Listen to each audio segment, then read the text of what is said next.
कौन सी स्त्री जवानी में ही विधवा हो जाती है। नारी तेरा रूप कितना निराला है। कभी तेरी आंखों में झलकती हाला, कभी जलती ज्वाला है। दोस्तों, अधूरा ज्ञान 20 के समान बताया गया है। आइए दोस्तों जानते हैं कि कौन सी स्त्री जवानी में ही विधवा हो जाती है। आइए जानते हैं एक विधवा औरत की कहानी। एक औरत चाहे बेटी हो, पत्नी हो, उसके जीवन में ये दिन देखने जरूर मिलता है जिसे हम विधवा कहते हैं। तो ये बताओ कि जिसका पति उसे किसी कारणवश छोड़ देता है, उसे विधवा क्यों नहीं कहती। वो मांग चाहे सिंदूर से भरे हो या ना हो, पैरों में बिंदिया पहने हो या ना पहने हो, तब समाज कुछ क्यों नहीं कहता, जबकि वह चाहकर भी अपना रिश्ता को बचा नहीं पाता है। वहीं विधवा को बिंदी, चूड़ी, पायल क्यों नहीं पहनाई जा सकती। क्या शादी ही उसकी ज़िंदगी होती है। उम्र बिताने के लिए क्या कुमारी लड़की बिंदी नहीं लगाया करती, पैरों में पायल, हाथ में कांच की चूड़ियाँ नहीं पहना करती, मृत्यु के बाद चटक भटक की साड़ी नहीं पहन सकती। ये रीति रिवाज हमारे ही समाज के घटिया लोगों की मानसिकता के द्वारा बनाई जाती है। इन्हें हम बदल सकते हैं, क्योंकि दूसरों को देखकर चीरन हरण कर बच्चियों का कैसी मर्दानगी दिखाते हो, ऐसी हरकतें कर बस कलयुगी गंदगी दिखाते हो। ना उम्र का लिहाज ना मायने रखते हो, जज्बात बस दोष कपड़ों का तुम हर बार हमें लगाते हो। इज्जत कुत्तों से की ऐसी मर्दों से ज़्यादा, कर्म कुत्तों से भी बदतर है, कहने को मर्द ये कहलाते हो। ऐसी हरकतें बस कलयुगी गंदगी दिखाते हो। आइए दोस्तों, श्री कृष्ण भगवान ने क्या कहा इसको लेकर। भगवान श्री कृष्ण कहते हैं, जिनमें दया, क्रोध, कठोरता, अज्ञान, लोभ और वैर तथा मिथ्याभिमान हो, उन्हें दानवी असुरी संपत्ति वाला समझना चाहिए। दैवी संपत्ति मोक्षदायिनी तथा असुरी संपत्ति बंधन देने वाली होती है। असुरी संपत्ति वाले शुद्धि का विचार नहीं करती। शारीरिक तथा मानसिक अशुद्धता उनकी आदत में ही होती है। बोलचाल में झूठ का प्रयोग वे बिना विचारे करते रहते हैं। वे ईश्वर को संसार की उत्पत्ति का कारण नहीं मानती, बल्कि कामाशक्ति से ही संसार जन्मा है, ऐसा समझते हैं। ऐसे विवेकहीन अज्ञानी एक दूसरों की हानि की चेष्टा करते रहते हैं। अपनी भोग की इच्छाओं तथा नशे की आदतों को पूरा करने के लिए भ्रष्ट तथा नीच आचरण अपनाते हैं।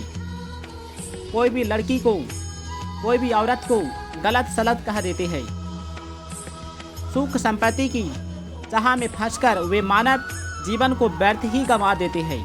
काम, क्रोध और अन्याय से अपनी भोग की इच्छाओं को पूरी करने में लगे रहते हैं। ऐसी आसुरी स्वभाव के प्राणी स्वयं को ही सबल और सक्षम मानते हैं।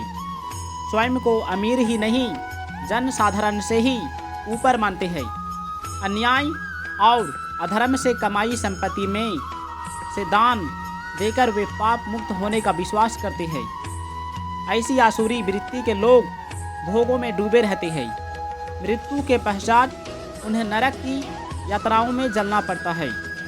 धन पद के अहंकार में चूर हुए ये लोग यज्ञ भी विधि विधान से नहीं करते, अपने तरीके से नहीं करवाते। अहंकार तथा ज्ञान में डूबे हुए ये लोग ईश्वर तथा ईश्वरीय विधान को भी अपना शत्रु मानते हैं। उन्हें मैं बार बार आसुरी योनियों में ही उत्पन्न करता हूँ।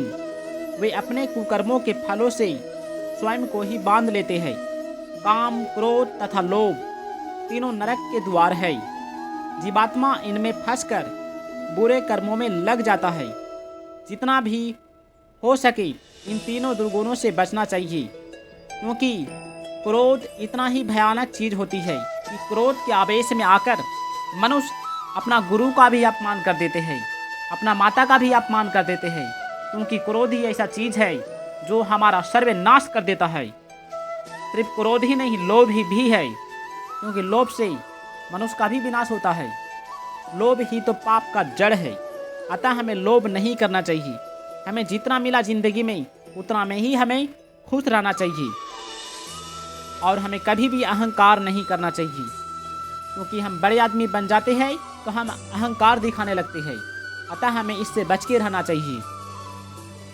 भगवान श्री कृष्ण कहते हैं, किसी बुरी घटना या आशंका से मनुष्य के मन में जो घबराहट होती है उसे भय कहते हैं, और भय के पूर्णता अभाव को अभय कहते हैं। इंद्रियों को पूरी तरह वश में करने का नाम दम है। इंद्रियों के समस्त कार्य शास्त्र अनुरूप होने चाहिए, इससे इंद्रियां निर्बल बनी रहती है। मनुष्य उठते जागते बैठते चलते हर समय भगवान के नाम को स्मरण करते रहना चाहिए। चाहे वह लड़का हो या फिर लड़की हो, चाहे बूढ़ा हो या फिर जवान हो, सभी को भगवान का ध्यान करना चाहिए। लेकिन आजकल मनुष्य एक दूसरे के प्रति गलत सोच लेते हैं। यह स्वाध्याय है, इससे मन शुद्ध रहता है। जो मनुष्य सांसारिक सीमित पदार्थों को निजी न होने पर भी निजी मानकर आनंद पूर्वक भोगता है, वह हिंसा करता है। दूसरों को दुखी देखकर उनका दुख दूर करने की भावना को दया कहते हैं। महापुरुषों का साथ पाकर उनके प्रभाव से प्रभावित होकर साधारण लोग भी बुराइयों का त्याग करके अच्छा व्यवहार करने लगते हैं। जीव के एक ओर भगवान है और एक ओर संसार है। जब वह भगवान की ओर चलता है तो उसमें सद्बुद्धि आती है, और जब वह संसार की ओर चलता है तो उसमें दुर्बुद्धि आती है। सद्बुद्धि में आसक्ति भाव रहता है और दुर्बुद्धि में नास्तिक भाव रहता है। विवेक शक्ति प्राणी मात्र में रहती है, परंतु पशु पक्षी आदि योनियों में इसको विकसित करने का अवसर, स्थान और योग्यता नहीं है, एवं मनुष्यों में उसको विकसित करने का अवसर, स्थान और योग्यता भी है। अब आइए दोस्तों जानते हैं कि कौन सी स्त्री, कौन सी लड़की, कौन सी वो जवान लड़की जो कि कुमारी में ही विधवा हो जाती है। आइए जानते हैं। तो दोस्तों, जिस समय लड़की की शादी होती है, अगर उस समय उसका पति उसे सिंदूर जब देता है, उस समय यदि वह संभोग की इच्छा को अपना मन में जागृत करता है तो उसके साथ ऐसा होता है तो वह लड़की विधवा हो जाती है। अतः हमें ऐसा सोच नहीं रखना चाहिए। दोस्तों, आइए फिर जानते हैं श्री कृष्ण भगवान ने सबसे बड़ी बात क्या कहा इससे निपटाने का। भगवान श्री कृष्ण ने कहा, बुरे लोगों की संगति नरक के कष्टों से भी बुरी होती है। नरक के कष्टों से तो मनुष्य के पाप नष्ट होते हैं और शुद्धि आती है, लेकिन बुरे लोगों के साथ अशुद्धि आती है। अतः हमें इससे बचना चाहिए। हमें उस समय सिंदूर जब देगा तो उस समय हमें भगवान का ध्यान करना चाहिए। श्री गणेशाय नमः, श्री हरिओम नमः, भगवान का ही ध्यान करना चाहिए। दोस्तों, यदि यह वीडियो आपको अच्छा लगा है तो इस वीडियो को लाइक करें और इस चैनल को सब्सक्राइब करें। और जी हाँ, कमेंट में अवश्य करना यह वीडियो आपको कैसा लगा। कमेंट में जय श्री कृष्ण अवश्य लिखना, और जब भी सिंदूर दे तो जय श्री कृष्ण का नाम अवश्य लेना, जय भोले शंकर का नाम अवश्य लेना, जय पार्वती माँ का नाम अवश्य लेना। धन्यवाद।